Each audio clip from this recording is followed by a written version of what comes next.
Allahu Akbar. La ilaha.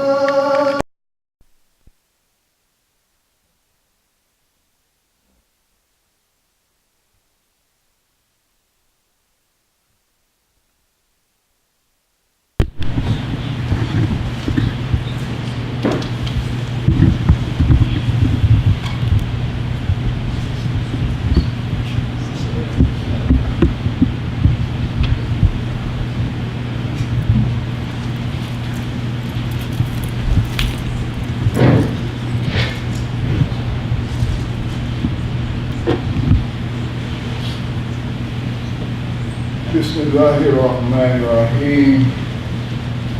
Alhamdulillahi Rabbil Alameen. Rahmanu wa nasta'inuhu wa nastaghfiruhu. Na'udhu billahi min shururi anfusina wa sayyiati a'malina. Ashhadu an la ilaha illallah la sharika lahu wa ashhadu anna Muhammadan abduhu wa rasuluhu. Sallallahu alayhi wa sallam wa alihi wa sallam wa taslim ajma'in. Alhamdulillah, we are in the countdown to the holy month of Ramadan. MashaAllah. We should be starting next Saturday. There's many blessings in Ramadan. You know, Ramadan is a hijrah. Hijrah. Meaning you're going from one inner state to another inner state within yourself. Allah tells in the Quran, in a beautiful ayah, that shines light, so much light, so much wisdom on different things, like the hijrah. Where he says, Kuli alhamdulillah. He tells the Prophet Muhammad to say all praises to Allah. Say you read to whom? Exactly.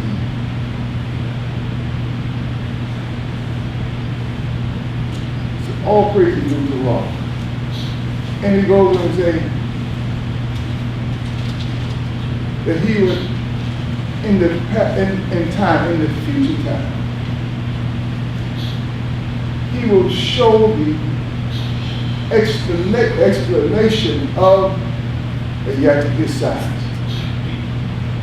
Of his signs. And then Allah, and that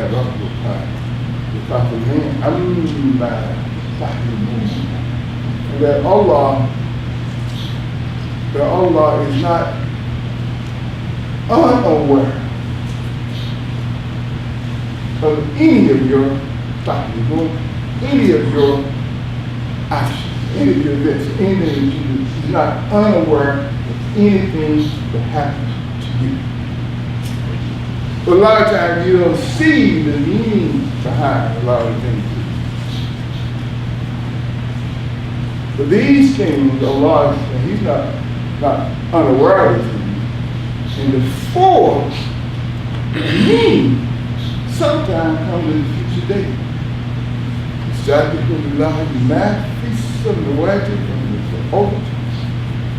All that's in the heavens and all that's in the earth extols, decrees the law as a judgment. And when you look at that, those items, so beautiful items, so full of deep, profound lessons, deep, profound meaning. Hijrah is one of them. Like I said, the Ramadan, the fast and Siyam is a hijrah. Everything that we engage in as believers, a hijrah must take place first. Islam has come to take us from one level to a different level.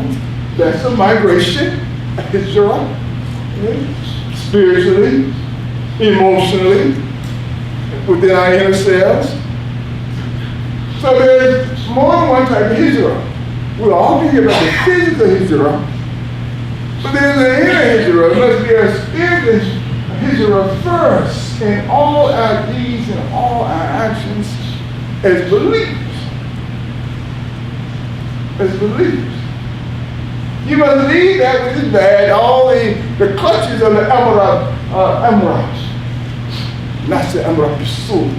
All those clutches of it to get yourself, the selfish poems, all the evil and wrongdoings within the human being. You must leave those. One to Nasalomama, to the higher state within you. Yes. That's a migration. There's a hijrah. That's what Ramadan is all about. So that's the spiritual hijrah.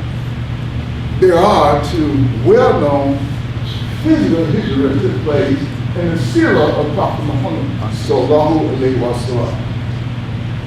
Great meaning, many lessons for us. The first hijrah was the one to Abyssinia, to the Habashis, Ethiopia. The first one. Then the other one came. And the Prophet Muhammad called the people in Mecca, the Muslims in Mecca, were socially profiled.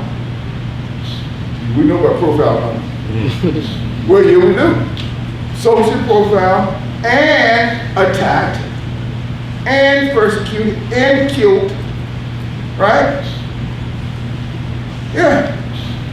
The prophet told them, said, go to Ethiopia. There's a king there, a government there, that is just. I find that very interesting. Why? Number one, 1,000+ years before the Prophet Muhammad sallallahu alaihi wasallam made this statement, a man named Homer, you heard of Homer? I read Homer when I was in college. He wrote the Odyssey. Homer wrote the Odyssey. His travels. He's Greek, his travels. He went to Ethiopia in his Odyssey. He said that the Ethiopians, he said that they were, according to Homer, in 8 BCE before the Christian era. 8 BC, in antiquity. He said the Ethiopians were so just that God was in the midst. He was a pagan. That God was in the midst. Now, fast forward that, 1,000+ years after Homer made the statement, you found Rasulullah saying, go to Ethiopia, go to the Habashis, Abyssinia. He said, there's a government, there's a king there that is just and fair. The interesting thing is that he didn't say go to Syria. Now the Ethiopians were Christians. But he didn't say go to Syria. Syria had Christian kingdoms too. He didn't know about Yemen. Now they knew about Syria, they knew about Yemen. He left his gracious nephew, he was five. Their trips, they established security, the Quraysh, the Shams into Yemen, the Syria into Yemen, those women in Samarkand set up by the Prophet Muhammad's grandfather, Abdul Muttalib. So they knew about those places. They knew there was Christian kingdom. But then they go to Christian kingdom in Syria. He said go to the kingdom in Abyssinia. I think that's interesting.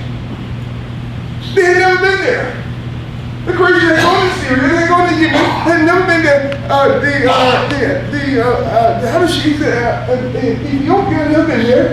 But that's what he said, tell them to go. Because he said there's a king there, a government, a king there that's just and fair. Same thing Homer said. These people knew what humanity was all about, fair was good. Just and fair. So they pursued that. They went there. A very difficult trip. They had to go to Jeddah. Jeddah is a port city. Jeddah is about 50 or 60 miles from Mecca. It's much further than Medina. So they had to go to Jeddah and then get a boat and go across the Red Sea and get to a strange land they've never been through, but never been to. Can we relate to that? A lot of us can, right? You did immigration issues here. Or there's a strange land they have never gone through that was governed by Christians. And they had settled in there. And then shortly after that, the Croatian people, the status quo, The status quo. The status quo. Heard that they had left, and the status quo began to pursue them, and they hired some of the most clever people. They hired some of their best talkers, most cunning, intellectual, clever, fascinating people. They hired them to go bring this band of people back. They hired them. Amen. We've been alas. I better we've been robbed out. Hired them to go get them. You know, when you got money, you can hire the best legal team. When you got money, you can hire the best lawyers and so forth. You know, that's people, a lot of people, they have short sentences and they get off the crime. They put you on, you know, get sentenced long term, get convicted for it. Because they hire the best legal team. You better associate now with this long time. So they got these people, they hired them, they had them to go to pursue these people and see them. And they went there and they had a lot of gifts and they would bribe the people they wanted an audience with the king did. This is so in the Syria Prophet. We had Syria classes here many times. We talked about this. So they went there with all these gifts and everything to bribe the people there, the court around the king, so they have access, have an audience with the king. So they gained access to the king. You know what the charges were? The argument was this. These people, this band of people that come here from our country, they had one charge. They went against the religion, the status quo of their ancestors, nor do they follow their religion. See, when you go against the status quo, the status quo is wrong, when it's wrong, and you go against the status quo, they're going to demonize you, you see, and attack you and demonize you when you go against the status quo, and the status quo is wrong. That's when they attack you and demonize you there. Look at Isa, they saw Jesus' prophet, Muhammad. This is what it is, Musa. Look at the back. When you go against the status quo, you are demonized then by the status quo. And they don't try to have. They go around and say, well, these are some robbers, these are some thieves, these are people that's going to do you harm, they're criminals and blah, blah, blah, blah. None of those things. The only charge they had gone against the way of their fathers, the status quo. And they weren't satisfied that they had left them to another area, had left them alone. No, they were going to squash them completely. So the king, being a very wise man, being a fair and just man, what did he do? He knew there was two sides to every story. Wise people know there's two sides to every story, not one, two sides. So he subpoenaed, he summoned the Muslim band that had gone there, led by Jaffa, who'd been talking. And tell me what your religion is, tell me what you believe, tell me. He said, oh king, he said, we were people worshiping idols, worshiping stones, eating dead meat, doing all kinds of the worst atrocities. The worst atrocity you can imagine. Living the worst lives you can imagine. We were the stone, the rich among us, suppress the poor. We're bad to our neighbor. We follow petty stuff. And then Allah raised a man among us who taught us in one Lord that we should be faithful to him, that we should avoid all these negative things, that we should be kind to our neighbors and be good people. And the king said, heard enough. He liked what he heard. He saw that these people had acquired what's called human capital. Human capital. So he welcomed them. And he turned the ass around, the Croatian people around. But since he was so cunning, so clever, that he came back the next day with a trick. Came back the next day and said, well, keep See, the enemy, you know your religion, you know your religion. He came out the next day and said, look, he said, these people don't believe in Jesus Christ. They don't think Jesus Christ is the Lord and Savior. They don't think he died on the cross. He knew, you see. They don't believe Jesus Christ died on the cross. Did get the king of all said he knew they was Christians. He subpoenaed them again and summoned the Muslims again. Come. Tell me what your faith said about you, about Jesus. And God recited all the sorts of Miriam. And the king was so fascinated by the tears getting the flow from his eyes. Tell me what does this say about Jesus? Come on, tell me what does your face say about Jesus? Tell me about Jesus. He told them, well, we believe Jesus is a word, not be. They say be a word of God. We believe Jesus is a spirit, not be, but a, not be, the spirit, a spirit from God.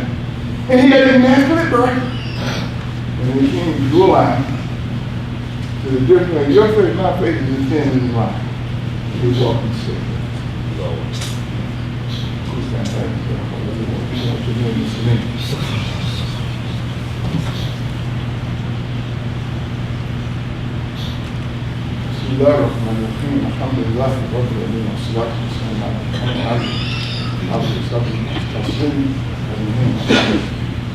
So he said, your belief is just insignificant. Now, remember, God said you read Kuma Yati. Kule Ahabu God said you read Kuma I said read Kuma Yati. Oh, say all praises to Allah. And it was with time.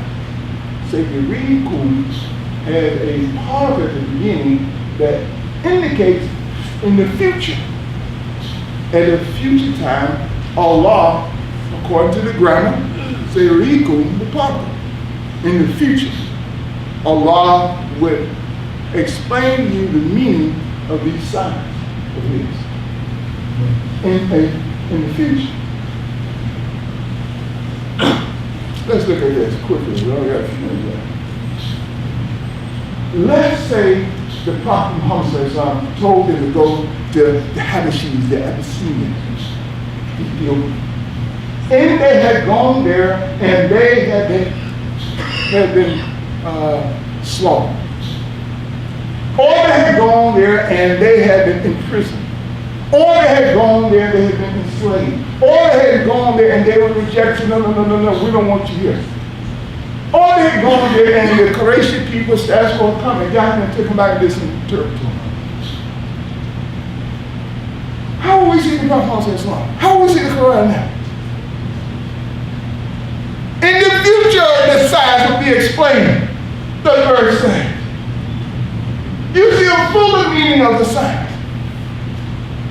What happened there with that episode in the Sirah, it gives credence. It's a proof. It gives credence. It extols the Prophet Muhammad. It extols the Quran.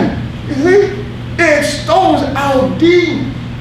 Because if they're going there and something bad happened to them, the Prophet told them, go there, you're going like, wait a minute.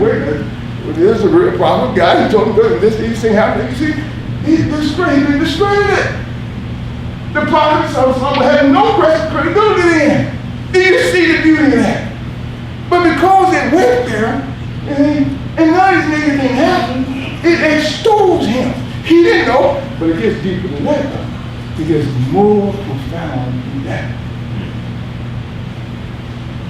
He sat there to a strange land they had never gone to. This is the 5th year of his prophethood. This is the first time that any Muslim had gone out of Arabia. And they went west. They went to Africa. When he did, he established the pathway, the doorway to Africa and to the Western world, the Maghreb, and to the Western world. Because of that, what he did, that opened up the door. The inroad, that opened up the door. The gate was opened up for Muslims to populate Africa, and populate East Africa, North Africa, West Africa, and other parts of Africa, and central part of Africa. Because the Prophet told him to go. That opened up that pathway there. Not only did it come to Africa, because the Muslims in Africa went into Spain and established Andalusia in Spain. They brought up, they produced the Renaissance and brought the Europeans to light in mathematics and science. They leaped from Africa and went to Europe. Not only did they leap from Africa to Europe, the Renaissance, they leaped from Africa and came over here. The call of his telling them to go to Africa, close that doorway, that pathway open. Not only did they populate Africa, but they established the legacy of Muslims here in the United States when Muslims came over here before antebellum time, the antebellum time, 1500, 1600, 1700, 1800, they were all here to America. And the legacy we have today through Edward Blackman, Noble Lee, Malcolm X, Elijah Muhammad, the Hebrew Farrakhan, Wahdi Muhammad. They built on that legacy. That legacy came from Muslims that came from West Africa, through Edward Blackman. So we're here today, from May 19, 2017, because the pathway the Prophet opened by telling people, go to Abyssinia. Those simple words, those simple have cascaded like that. It opened the door. They were received in Africa. That was the beginning of Muslim populating Africa and the Western world, and that leaped up into America and brought the Renaissance in Europe. Those simple words of his. Didn't see it at the time. Say, in the future, Allah will show you the meaning of the signs. They were just unmeaningful. Only a small band of them went. There's so much meaning in that first Israel. Only 16 of them went. Small number went. But now in Africa, 48% of Africans are Muslims. You got 650 million Muslims in Africa. Only 16 went there. Sometimes you must start small. You don't see the future. We may be small here in the United States, 1%, 2%. Small inside that. We don't know what the future holds 100 years, 50 years down the road. That's when you must get the mosque built. We don't know what the mosque is 200 years from now. We don't know what it may hold. How they transform this area. We don't know. We don't know the future. The Lord said some things you won't see until the future comes. The future must shine light on some things that you're doing now. By the simple word the Prophet was telling him to go to Ethiopia. It cascaded something big. It populated Muslims in Africa and the Western world. Just those simple words. And what it does, it gives credence. It extols, its proof becomes proof for our Prophet Muhammad Sallallahu, which means it gives proof to what he brought, the Quran. What meaning is proof that all the articles of our faith, including the Siyam and fasting, everything, it gives credence to the Holy Spirit. Another great lesson that comes out of it. As I said, the Ethiopians and Palestinians were Christians. He signed to that Christian nation as opposed to Syria were Christian.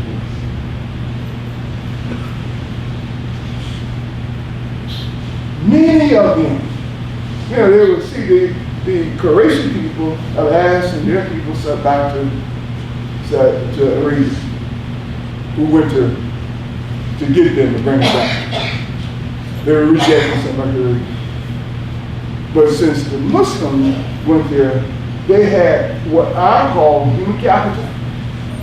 Human capital is personal attributes you have, knowledge you may have. Didn't Joshua have knowledge? Yes. Knowledge, skills, personal attributes, other intangibles you may have that you bring to the table. Islam has come to give everybody personal, give everybody human capital. So you have something that you can bring to the table. Personal attributes a lot of times, skills, knowledge, intangibles. So you can have something to bring to the table. Because they had this capital, they would receive. Yeah. Because they had good behavior, they would receive it. I've said many times, a lot of times, good behavior open doors that money can't open. The courageous people, didn't they have money? And they had money. They couldn't establish foot over Africa. The ones who didn't have the money, who had the human capital, they established foot over Africa. And they were received by the Ethiopians. Although the Ethiopians, 100 years before that, had gone and tried to conquer Arabia. Abraham, the good prophet was born. The Africans had conquered the Yemen part of Arabia and tried to conquer all Arabia. That's how some Africans got to be slaves in domestic society, like the Latin. Because some of his foreparents was part of the Abraham, the Ethiopians had come there to conquer Arabia in 570 during the time of the year he was born. But they were received there because of the human capital among these Christians. And here's another beautiful lesson that comes out of this. Allah tells in the Quran about this speaking a lot about the king. The king, when he died, the Prophet Islam, he died a believer. He died a Muslim. Prophet did janazah prayer. Baby janazah, baby. Many of Ethiopians the Habashis started coming to Arabia to be with the Prophet, to listen to the Quran. And the Quran referenced that, how they would cry and so forth. And the Quran tells us that the ones that are close to us in love, those who are close to the believers in love, are those Eladina Qalu Inna Nasara, are those who call and say that we are Christians. That have the Anna Minkum Kisasina. He qualifies the kind of Christian they are. He qualifies. Those who say they are Christians are the ones that are closer to us in love. But then he qualifies the very Christians he's talking about. That got the Anna Minkum. Those who are, that they are learned ones among them, the learned ones among them, and they are not arrogant. Those who are close to us in faith, the learned ones among the Christians who are not arrogant. That says a lot. That tells a lot about any faith. That episode tells us, okay, listen, live in a country that's run by predominantly Muslims. As long as the government, not everybody just, the government is set up in a just way. You have your rights. So Muslim countries, we can't say anything from Myanmar. I was in UAE and Abu Dhabi, everybody all over Abu Dhabi, all the imams had the same, they gave us a script, same script. We read every member, every part of the country. We could not deviate from that.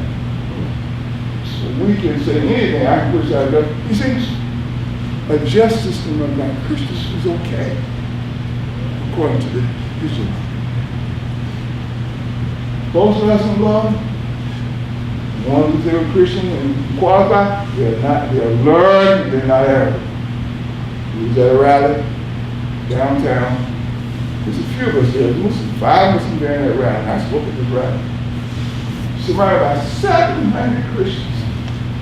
Many of them holding a sign, "We love Muslims." Do you hear that? We love Muslims. Islam is welcome in America. So don't tell me they're Catholics. We love Muslims. Islam is welcome in America. That's like the one that Prophet Muhammad sent his people to, who accepted him. They were Christian. They were not Arab. They were learned. Beautiful lessons come out of that episode for us. As I said before in conclusion,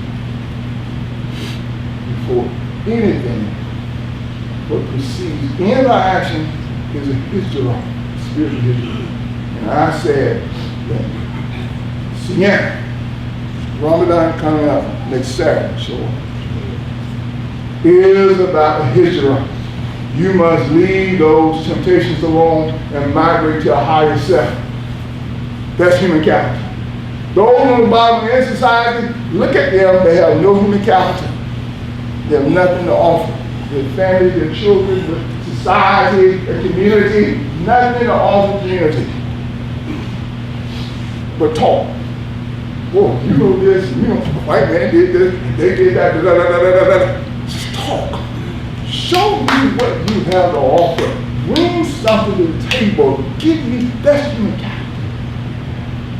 So the Siyam is about going, the fasting Ramadan is going from the clutches of Amarab soul, the selfish poem of the evil, the selfish poem that's internal, we all have turmoil, that produces turmoil for other people, that say abrasive negative things and nasty stuff. Leaving that bad, going to the good, migrating to the good. The higher self. That is what Ramadan is about, Siyam is about. That's a hijrah. There's 2 groups of hijrah now. History. Very beautiful. Full of meaning for us. If we just listen, pay attention, and try to soak this in, and love it. Love God. Now, our Lord, guide us along the way of those that have received your mercy. Ya Allah, guide us along the way to receive your guidance. Ya Allah, guide us along the way to receive your protection. Ya Allah, guide us along the way of those that receive your forgiveness. Guide us along the way of those that repent. Forgive us, O Lord, of any of our faults, our personal deficiencies. I mean, come to Islam.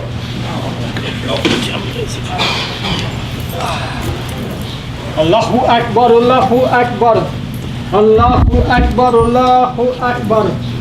Ashhadu an la ilaha illallah. Ashhadu anna Muhammadan Rasulullah.